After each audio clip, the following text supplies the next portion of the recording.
മാമലനാട്ടിൽ മലയോരത്ത് വന്യജീവി ആക്രമണത്തിൽ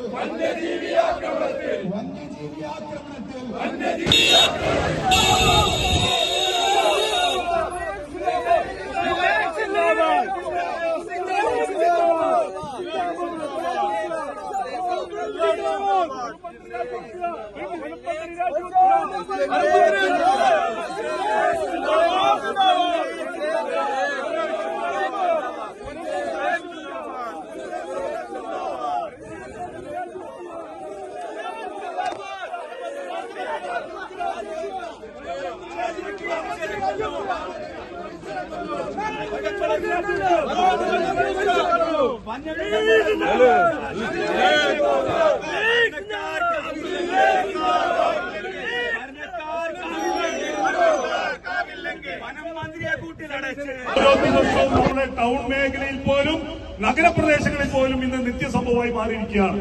ഇപ്പൊ ആരും പന്നിയെ കുറിച്ച് കുറ്റം പറയുന്നില്ല. ഒരു കാലത്ത് പന്നിയായിരുന്നു കർഷകരുടെ വലിയ ശത്രുവെങ്കിൽ ഇന്ന് പന്നിയെ ആർക്കും പ്രശ്നമില്ല. കാരണം പന്നി വന്നാൽ ജീവൻ കൊണ്ടുപോകില്ലല്ലോ എന്നാണ് പറയുന്നത്. എന്നാൽ എന്താ സംഭവം? ഇന്ന് ആന വന്ന് തിമിർത്താടുകയാണ്, ആന വന്ന് നശിപ്പിച്ചു പോവുകയാണ്, ആന ഇവിടെ താവളമടിച്ചിരിക്കുകയാണ്. അതോടൊപ്പം തന്നെ കടുവയും പുലിയും അതുപോലെയുള്ള വന്യമൃഗങ്ങൾ ഇന്ന് പൂർണ്ണമായും മുക്കം മുനിസിപ്പാലിറ്റിയുടെ ചില മേഖലകളിലെ കണ്ടുകൊണ്ടിരിക്കുകയാണ്. കാരശ്ശേരി പഞ്ചായത്തിൽ നിരന്തരം കാണുന്നു. കോടതി പഞ്ചായത്തിലെ പെരുമ്പുളയിൽ നിന്ന് കൂലി കൊടുക്കുന്നത് വനംവകുപ്പ് മന്ത്രി വനംവകുപ്പ് കൂട്ടിയെടുത്ത് പിടിച്ചു. അതുപോലെ തന്നെ കോടഞ്ചേരി പഞ്ചായത്തിലെ വിവിധ ഭാഗങ്ങളിൽ, അതുപോലെ തന്നെ പുതുപ്പാടി പഞ്ചായത്തിലെ എല്ലാ നിയോജകമണ്ഡലത്തിലെ മുഴുവൻ പഞ്ചായത്തുകളിലും ഇന്ന് പുലി സാന്നിധ്യം, കടുവ സാന്നിധ്യം നിത്യസംഭവമാണ്. ഇന്ന് റിപ്പോർട്ട് ചെയ്യപ്പെട്ടാൽ എന്താ സംഭവം? ഇതുപോലൊരു കൂടുമായിട്ട് അവർ കടന്നു വരും. ഇവർ വന്നിട്ട് പറയും ഞങ്ങൾ ഇര വെച്ച് കാത്തിരിക്കുകയാണ്.